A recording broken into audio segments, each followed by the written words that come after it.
तो बच्चों good morning. तो आज अपना स्टार्ट हो रहा है लेक्चर नंबर फर्स्ट बायोलॉजी का। और हम जो यूनिट स्टार्ट कर रहे हैं वो बॉटनी की यूनिट स्टार्ट कर रहे हैं। जो अपना चैप्टर है ना, the structural and functional unit of life, तो यूनिट हम स्टार्ट करने जा रहे हैं और उसका लेक्चर नंबर फर्स्ट है।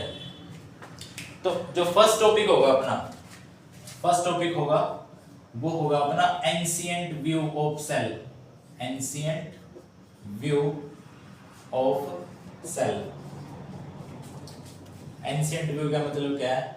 यानी कि जो प्राचीन काल में, या फिर पॉइंट्स जो भी सेल के रहे थे, सेल को सबसे पहले किसने देखा या फिर सेल को डिस्कवर किसने किया, मतलब डेड सेल को किसने, वो सारी की सारी बातें इसमें करेंगे। तो जैसे इसमें हम बात कर रहे हैं जो फर्स्ट अपने पास आएगा scientist, that is Robert Hooke. Robert Hooke ने क्या किया था? रॉबर्ट हुक ने काम किया था, इसने सबसे पहले डेड सेल को देखा था।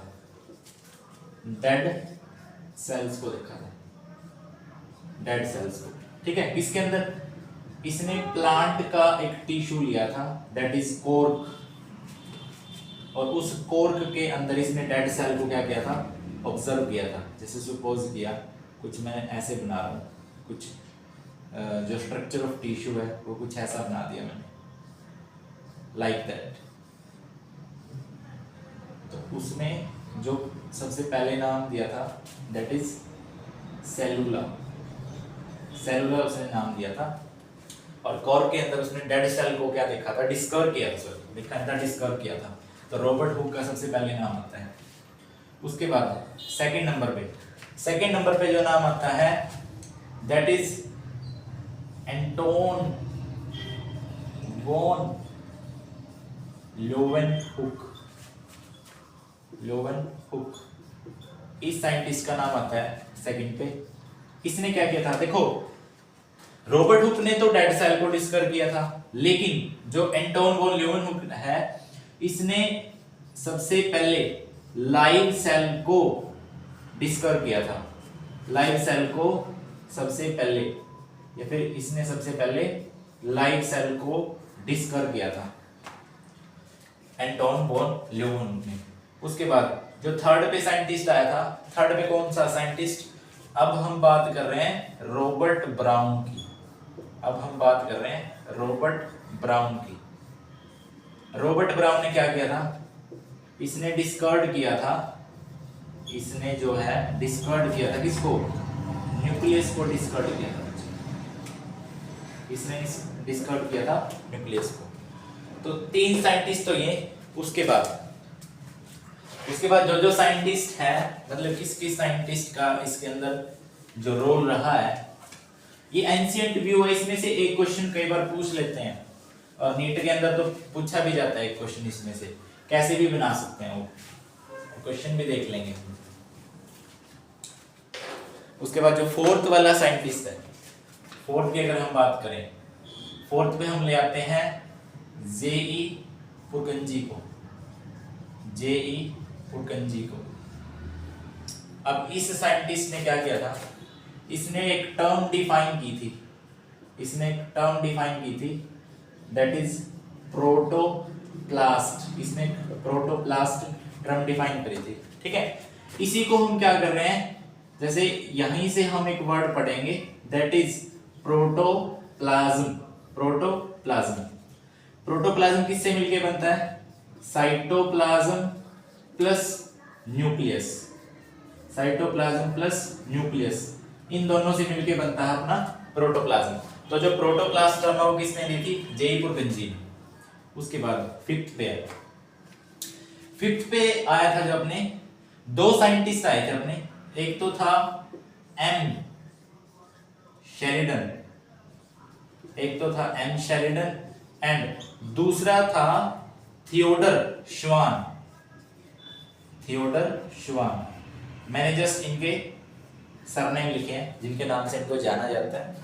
तो इन्होंने दोनों ने, अब देखो, जो शेल्डन है वो तो था एक जर्मन बोटैनिस्ट, जर्मन बोटैनिस्ट,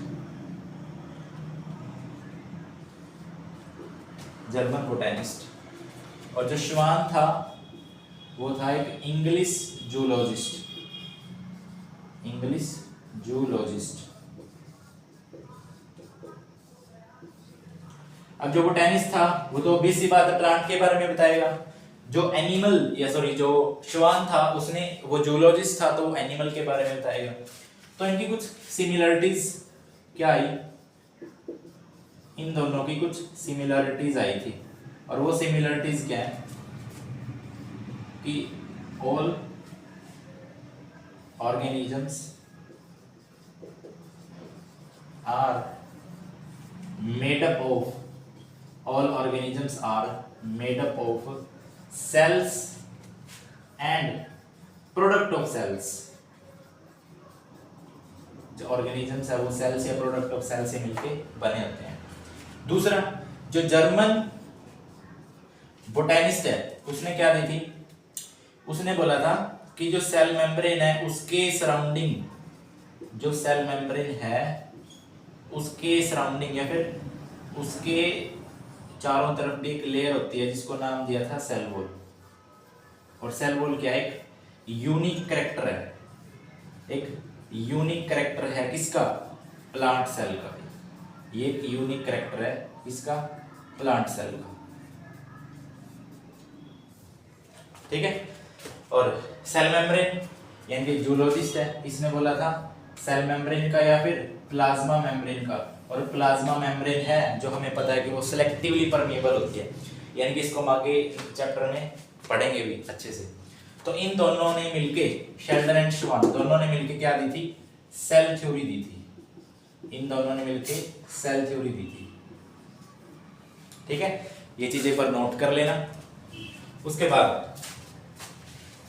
बाद अगर बात की जाए, उसके बाद एक और साइंटिस्ट आया था जिसने इस सेल थ्योरी को मॉडिफाई किया था। एक दूसरा साइंटिस्ट आया था जिसने जो सेल थ्योरी इन दोनों ने मिलकर दी थी उसको मॉडिफाई किया था। और उसका नाम क्या था, उसका नाम था रुडोल्फ विर्चोव। यानी कि जो सेल थ्योरी इन्होंने दी थी, जो सेल थ्योरी इन्होंने दी थी उसको मॉडिफाई किया, उसको मॉडिफाई किया। मॉडिफाई किसने किया था, उसको मॉडिफाई किया था रुडोल्फ विर्चो ने, रुडोल्फ विर्चो ने। इसके बारे में बहुत बार जिक्र हो चुका है नीट में और होता भी है और हो भी सकता है। इसने क्या किया था, इसने जो सेल थ्योरी मॉडिफाई की थी, इसने बोला था कि जितने भी नए सेल्स हैं, जितने भी न्यू सेल्स हैं, वो जो पुराने सेल्स हैं उनसे बनते हैं। यानी कि development of new cells from pre existing sales. इसने एक बात बोली थी, डेवलपमेंट बोल लो या फिर फॉर्मेशन बोल लो, formation of new cells from pre existing cells, pre existing cells. ठीक है। अब इस थ्योरी को बायोलॉजिकल लैंग्वेज में क्या बोला गया, इस थ्योरी को बायोलॉजिकल लैंग्वेज में बोला गया that is omnis सेलुला E सेलुला, omnis सेलुला E सेलुला। Omnis सेलुला का मतलब होगा न्यू सेल्स और ई सेलुला का मतलब होगा pre existing cells, pre existing sales. या फिर मैं बोलूं, इसको बोल सकते हैं पुराने सेल्स, यानी कि ओल्ड सेल्स। ठीक है। तो ये तो था अपना एंशिएंट व्यू। और जो सेल के बारे में ना अगर मैं बात करूं कि जो सेल का डिटेल्ड स्ट्रक्चर आया था, सेल की अगर बात की जाए कि सेल का जो डिटेल्ड स्ट्रक्चर आया था ना, वो कब आया था, वो आया था अप्रोक्सीमेट 1950 के बाद, 1950 के बाद। क्यों? क्योंकि उस टाइम पे इलेक्ट्रॉन माइक्रोस्कोप है जो वो इन्वेंटेड हो चुका था, इलेक्ट्रॉन माइक्रोस्कोप। इसके बाद ही क्या हुआ था फिर, जो सेल का डिटेल स्ट्रक्चर है वो बन के आया था। तो ये एंशिएंट व्यू है, ठीक है। एक बार मैं थोड़ा सा बता देता हूँ ओवरव्यू ऑफ सेल कि आगे जो चैप्टर है ना अपना, इस चैप्टर में हम एंशिएंट व्यू के बाद क्या क्या चीज पढ़ने वाले हैं। ये जो पूरा चैप्टर अपना वो क्या क्या कॉम्प्रोमाइज कर रहा है, एक बार ना माइंड मैप बन जाएगा दिमाग के अंदर अगर बात की जाए तो।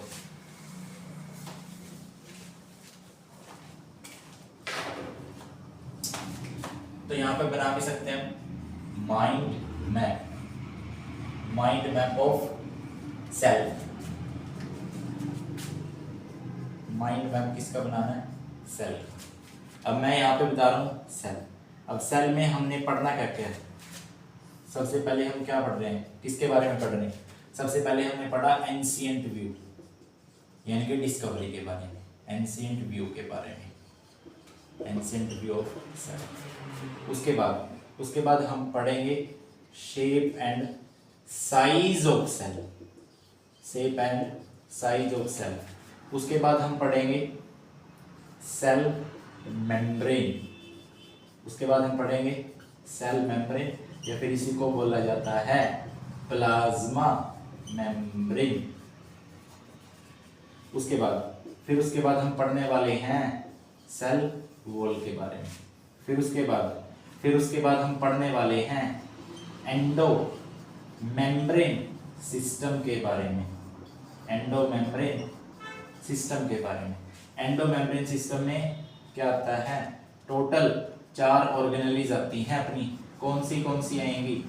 एक तो होगी लाइसोसोम्स, दूसरी होगी वैक्यूल्स और तीसरी होगी गोल्जी बॉडी और चौथी होगी that is ER, endoplasmic reticulum. Endo membrane system के बाद हम पढ़ेंगे किसके बारे में? माइटोकॉन्ड्रिया के बारे में। माइटोकॉन्ड्रिया के बाद हम किसके बारे में पढ़ेंगे? दैट इज प्लास्टिड ऑर्गेनेली, जो प्लांट के अंदर मिलती है। प्लास्टिड के बाद हम पढ़ेंगे साइटोस्केलेटन के बारे में, साइटोस्केलेटन के बारे में, यानी कि सेंट्रोसोम सेंट्रियोल्स वगैरह के बारे में, ठीक है। और उसके बाद हम पढ़ रहे हैं, एक तो पढ़ेंगे हम माइक्रोबॉडीज प्लस न्यूक्लियस प्लस, यहां पे लिख देता हूं, प्लस जेनेटिक मटेरियल। तो ये अपना ओवरऑल चैप्टर का एक माइंड मैप है कि ये टॉपिक के थ्रू हम इस चैप्टर को क्या करेंगे? कवर करेंगे। लेकिन एक बात सुन लो, इस माइंड मैप में मैंने एंशिएंट व्यू में बता चुका हूं, cell shape and size of cell के बाद एक टॉपिक और ऐड कर रहे हैं यहां पे हम। एक तो होगा प्रोकैरियोटिक सेल और दूसरा होगा प्लस यूकैरियोटिक सेल। ये बड़ा इंपॉर्टेंट है प्रोकैरियोटिक सेल। इसमें से 1 या 2 क्वेश्चन पूछे जाते हैं नीट में, और डिटेल में एक ही लेक्चर में पूरा करेंगे। प्रोकैरियोटिक सेल को बिल्कुल ग्राउंड लेवल से उठाएंगे, बिल्कुल स्टार्टिंग से लेकर एडवांस तक, फिर उसके बाद उसके क्वेश्चंस करेंगे, ठीक है। तो तैयार हो ना नेक्स्ट लेक्चर के लिए?